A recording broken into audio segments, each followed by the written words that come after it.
Welcome to intellectuals Avenue. आज हम John Donne की जिस पोइम को समझने की कोशिश करेंगे उसका टॉपिक है song sweetest love I do not go. यानी ये पोइम एक सॉन्ग की शक्ल में लिखी गई है जिसका टॉपिक है sweetest love I do not go, यानी ए मेरी दिलकश मोहब्बत मैं नहीं जाता। यहाँ दिलकश मोहब्बत से मुराद पोइट की बिलवड यानी उसकी वाइफ है जिसका नाम एन मूर है। जब पोइट अपने एक फ्रेंड के साथ जर्मनी के लिए रवाना हो रहा था तो वो अपनी वाइफ यानी एन मूर को तसल्ली दे रहा है, तो वो इस पोइम की शक्ल में एक सॉन्ग की शक्ल में उसे कंसोल करता है, उसे तसल्ली देता है। ये पोइम 5 ऑक्टेव्स पर कंसिस्टेड है। ऑक्टेव 8 लाइंस पर कंसिस्टेड स्टेंजा को कहते हैं। इस तरह से इस पोइम की टोटल लाइंस की स्ट्रेंथ है 40। इस पोइम की ओपनिंग एब्रप्ट ओपनिंग है, यानी पोइट ने कोई प्रीएम्बल कोई प्रीफेस नहीं हमारे सामने रखा, बल्कि डायरेक्ट उसने अपने टॉपिक पे बोलना शुरू कर दिया है। तो इस तरह से इसकी बिगिनिंग एब्रप्ट है। फर्स्ट स्टेंजा में पोइट कहता है स्वीटेस्ट लव, ए दिलकश मोहब्बत, यानी अपनी वाइफ एन मूर से मुखातब होकर वो कहता है ए मेरी दिलकश मोहब्बत, I do not go for weariness of the. Weariness का मतलब है अक्ताहट, यानी वो कहता है ए मेरी मोहब्बत, ए मेरी वाइफ यानी एन मूर, तुम ये मत समझो कि मैं अक्ताहट की वजह से तुम्हें छोड़कर जा रहा हूँ, नॉर इन होप, और ना ही इस उम्मीद से जा रहा हूँ the world can show a fitter love for me, कि दुनिया मेरे सामने तुमसे बेहतर मोहब्बत पेश करेगी, यानी दुनिया में मुझे तुमसे कोई बेहतर या तुमसे ज़्यादा खूबसूरत मोहब्बत मिल सकती है। मैं इस तसव्वुर के ज़ेर असर भी तुम्हें छोड़कर नहीं जा रहा। But since that I must die at last, लेकिन आखिरकार एक दिन तो मुझे मरना ही है। टिस बेस्ट, तो इससे बेहतर ये है to use myself in jest, कि मैं मजाक के अंदाज में झूठी मौत का नाटक करूं। Thus by feigned deaths to die, और झूठी मौत की एक्टिंग करूं, यानी तुमसे दूर जाना, उस सफ़र पर रवाना होना एक झूठी मौत की एक्टिंग है, क्योंकि आखिरकार तो मैंने एक दिन मरना है। अगर अचानक तुम्हें मेरी मौत की खबर मिली तो तुम्हें बहुत ज़्यादा दुख होगा, क्योंकि तुम्हें मुझसे दूर रहने की आदत नहीं होगी। इसलिए मैं लंबे सफ़र पर रवाना बार बार होता हूँ ताकि तुम्हें मुझसे दूर रहने की कुछ आदत पड़ जाए, और जब तुम्हें मेरी मौत का पैगाम आए तो तुम्हें इस कदर दुख ना हो जितना कि अचानक मेरी मौत की खबर पर होगा। इसलिए मैं तुम्हें अपनी जुदाई की प्रैक्टिस करवाने के लिए लंबे सफ़र पर रवाना होता हूँ। मेरा हरगज़ भी मकसद ये नहीं कि मैं तुमसे ज़्यादा खूबसूरत लड़की की तलाश में जा रहा हूँ या मैं तुमसे अक्ता गया हूँ। नेक्स्ट स्टैंज़ा में वो कहता है येस्टर नाइट, कल रात, गुज़िश्ता रात, द सन वेंट हेंस, यानी गुज़िश्ता रात सूरज गुरूब हो गया था, and yet is here today, और फिर ये दोबारा यहाँ आ गया है, यानी दोबारा तलू हो गया है। He hath no desire nor sense, he से मुराद है सूरज। उस सूरज की ना तो कोई ख्वाहिश है और ना ही उसके एहसासात व जज्बात हैं, यानी वो कहना ये चाहता है कि जितने भी मज़ाहिर फ़ितरत हैं वो एहसासात और जज्बात से आरी हैं। नोर हाफ सो शॉर्ट अवे, और सूरज कभी भी आधे रास्ते से वापस मुड़कर नहीं आया, यानी चूँकि उसमें मोहब्बत के इश्किया जज्बात नहीं हैं, उसे किसी के आंसू वापस नहीं बुलाते, इसलिए वो आधे सफ़र से वापस नहीं आता। लेकिन मुझे तो तुम्हारे आंसू पुकारेंगे, इसलिए शायद जब तुम्हारी याद मुझे सताएगी तो मैं आधा सफ़र छोड़कर, अधूरा सफ़र छोड़कर वापस तुम्हारे पास चला आऊँ। देन फियर नॉट मी, और तुम मेरे बारे में कोई खौफ और ख़दशात अपने दिल में ना रखो। बट बिलीव, बल्कि इस बात पर यकीन रखो that I shall make speedier journeys, कि मैं बहुत तेज़ी से सफ़र करता हुआ तुम्हारे पास वापस आ जाऊंगा।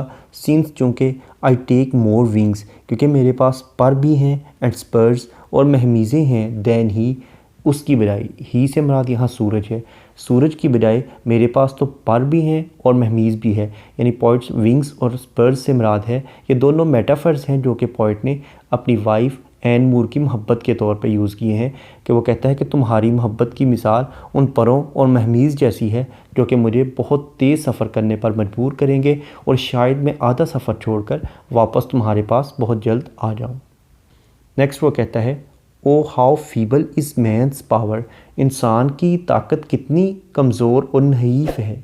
दैट, के इफ़ गुड फॉर्चून फॉल, कि अगर इसकी ज़िंदगी में खुशकिस्मती आ भी जाए, can not add another our, तो वो इसमें 1 घंटे का भी इजाफा नहीं कर सकता, यानी वो चंद घड़ियाँ चंद सातें भी अपनी खुशी में मज़ीद बढ़ा नहीं सकता। इंसान इस हद तक मजबूर है। Nor a lost hour recall, और ना ही गुज़रे हुए घंटों के बारे में, गुज़रे हुए अकात को वो वापस ला सकता है। वो इंसान सिर्फ़ उनके बारे में सोच सकता है, उन्हें वापस नहीं ला सकता। बट कम बैड चांस, लेकिन अगर बदकिस्मती आ जाए and we join to it, तो हम लोग खुद उसको ज्वाइन कर लेते हैं, हम खुद उसमें शमूलियत इख्तियार कर लेते हैं। आवर स्ट्रेंथ, और अपनी ताकत उसे दे देते हैं। हम अपनी पूरी ताकत के साथ उस गम को, उस बुरी किस्मत को अपना लेते हैं। And we teach it art and length, और हम खुद, इट से मुराद है वो बुरी किस्मत, बैड लक जो कि आती है, तो हम उस बुरी किस्मत को खुद सिखाते हैं वो फ़न और वो ताकत। यानी किस चीज़ की ताकत और फ़न सिखाते हैं? इट्स सेल्फ ओवर अस, कि ये हमारे ऊपर मसलत हो जाए, टू एडवांस, और ये सरायत कर जाए, बढ़ती रहे। हम उस बुरी तकदीर को, उस बुरी किस्मत को खुद से बढ़ाते हैं और उसे अपने ऊपर मसलत करने में बहुत ज़्यादा मदद देते हैं, उसे अपनी पूरी ताकत लगा देते हैं। उस परेशानी को, उस मुश्किल वक़्त को मज़ीद मुश्किल बनाने में हम अपनी तवानाइयाँ सर्व कर देते हैं। नेक्स्ट स्टैंज़ा में वो कहते हैं, व्हेन दाओ साइस्ट, जब तुम आहें भरती हो या सिसकियाँ लेती हो, यानी वो अपनी बिलव्ड, अपनी वाइफ एनमूर को मुखातब करते हुए कहता है कि जब तुम सिसकियाँ लेती हो, ठंडी आहें भरती हो, दाओ साइस्ट नॉट विंड, तो तुम अपने जिस्म से हवा नहीं खारिज करती, बट साइस्ट माई सोल अवे, बल्कि मेरी रूह को निकालती हो, यानी मेरी रूह तुम्हारे जिस्म में क़याम पज़ीर है, मेरी रूह तुम्हारे जिस्म में सरायत कर चुकी है। तो इसलिए जब तुम ठंडी आहें भरती हो तो तुम अपने जिस्म से हवा की बजाय मेरी रूह को बेदखल करती हो, मेरी रूह को खारिज करती हो।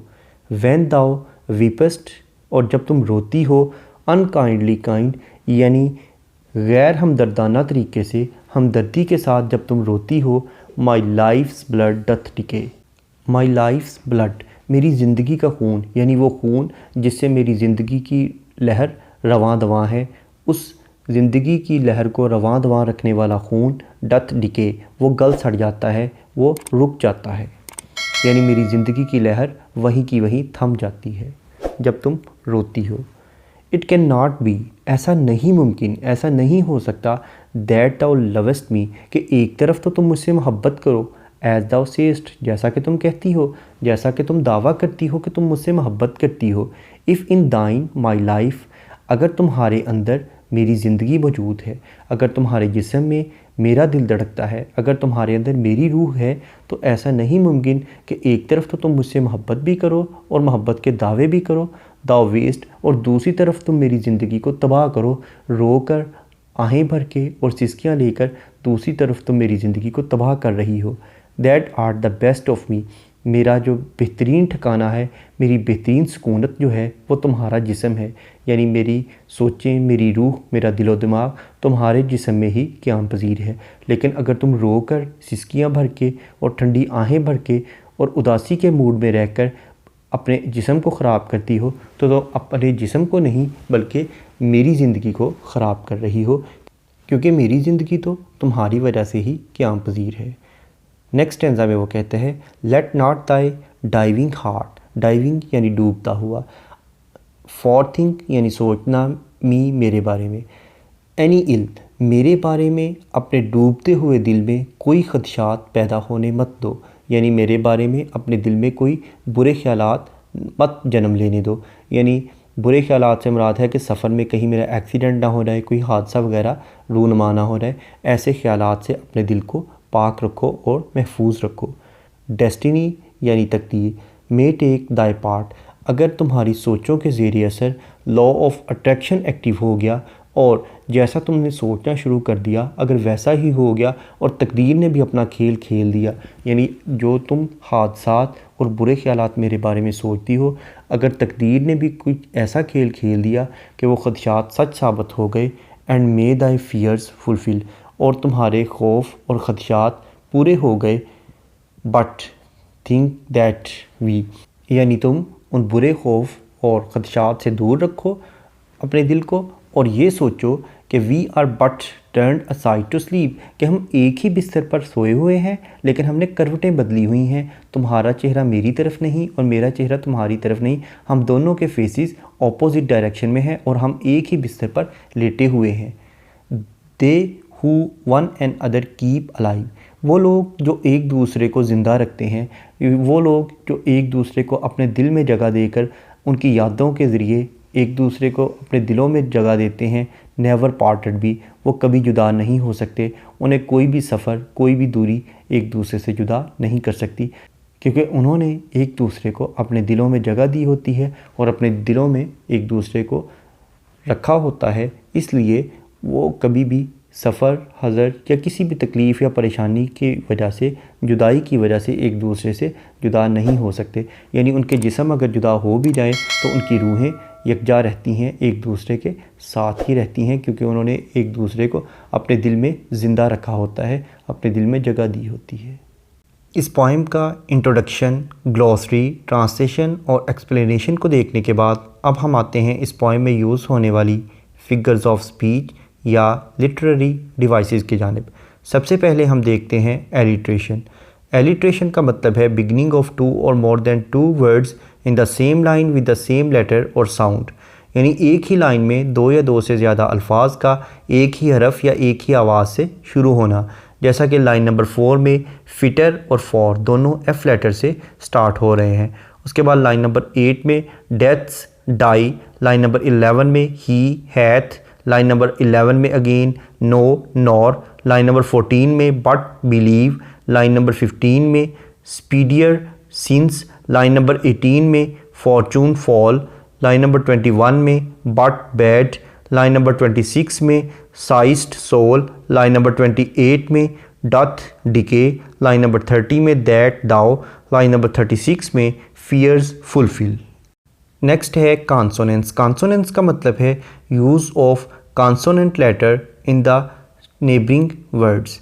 जैसा कि लाइन नंबर 1 में स्वीटेस्ट और नॉट, इन दोनों के एंड पर टी लेटर यूज़ किया गया है। इसके बाद लाइन नंबर 3 में इन, कैन, लाइन नंबर 4 में फिटर, फॉर, लाइन नंबर 5 में बट, दैट, लाइन नंबर 6 में must, at, last, best, line number 9 में येस्टरनाइट, वेंट, लाइन नंबर 14 में बट, दैट, लाइन नंबर 16 में विंग्स, स्पर्स, लाइन नंबर 19 में अनदर, आर, लाइन नंबर 23 में it, art, line number 33 में late, not, heart. Next है assonance. Assonance का मतलब है use of vowel letters in the neighbouring words, यानी दो अल्फाज में एक जैसे वावल लेटर का यूज़ करना। जैसा कि लाइन नंबर 1 में लव, डू, नॉट, गो, इन तमाम वर्ड्स में ओ लेटर यूज़ किया गया है जो कि वावल है। उसके बाद लाइन नंबर 3 में nor, hope, show, line number 7 में माई सेल्फ, जेस्ट, लाइन नंबर 9 में वेंट, हैंस, लाइन नंबर 11 में नो, नॉर, लाइन नंबर 12 में नॉट, सो, लाइन नंबर 19 में cannot, add, another, line number 20 में नॉर, लॉस्ट, लाइन नंबर 23 में and, art, line number 31 में if, इन, दाइन, line number 38 में are, aside. Next है एंजेममेंट। एंजेममेंट का मतलब है कि अगर किसी लाइन को पढ़ने के बाद उसकी प्रॉपर अंडरस्टैंडिंग डेवलप ना हो, बल्कि उसके लिए हमें नेक्स्ट लाइन की सपोर्ट की ज़रूरत हो, तो ऐसी लाइन को रन ऑन लाइन कहते हैं और इस टेक्निक को एंजेममेंट कहते हैं। इसके बरक्स अगर हमें एक लाइन को पढ़ने के बाद उसकी प्रॉपर अंडरस्टैंडिंग डेवलप हो जाए तो ऐसी लाइन को एंड स्टॉप लाइन कहते हैं। अब हम वापस आते हैं एंजेममेंट की जानिब। अगर हम इस पोएम के लाइन नंबर 3 को देखें तो ये एक रन ऑन लाइन है जिसमें वो कहता है nor in hope the world can show, यानी वो कहता है कि मैं इस उम्मीद से नहीं जा रहा कि दुनिया मुझे दिखाएगी, दुनिया मेरे आगे पेश करेगी क्या चीज़। वो लाइन नंबर 4 में कहता है अ फिटर लव फॉर मी, मेरे लिए एक बेहतरीन मोहब्बत। उसके बाद लाइन नंबर 5 और 6 ये दोनों लाइन्स रन ऑन लाइन है, जैसा कि वो कहता है बट सिंस दैट आई, और चूँकि मैं, मस्ट आई एट लास्ट, और यानी चूँकि मैंने एक दिन मरना ही है, टिस बेस्ट, तो बेहतरीन ये है। आगे लाइन नंबर 7 में वो कहता है to use myself in jest, कि मैं पहले अपने आप को झूठे तौर पर इस्तेमाल करूं, यानी मैं मरने का एक झूठा नाटक करूं। उसके बाद लाइन नंबर 14 और 15 भी रन ऑन लाइन है। जैसा कि लाइन नंबर 14 में वो कहता है बट बिलीव, मगर यकीन रखो, दैट आई शैल मेक, कि मैं करूँगा क्या, स्पीडियर जर्नीज़, बड़ी तेज़ी से सफ़र करूँगा, सिंस आई टेक, चूँकि मैं रखता हूँ क्या चीज़।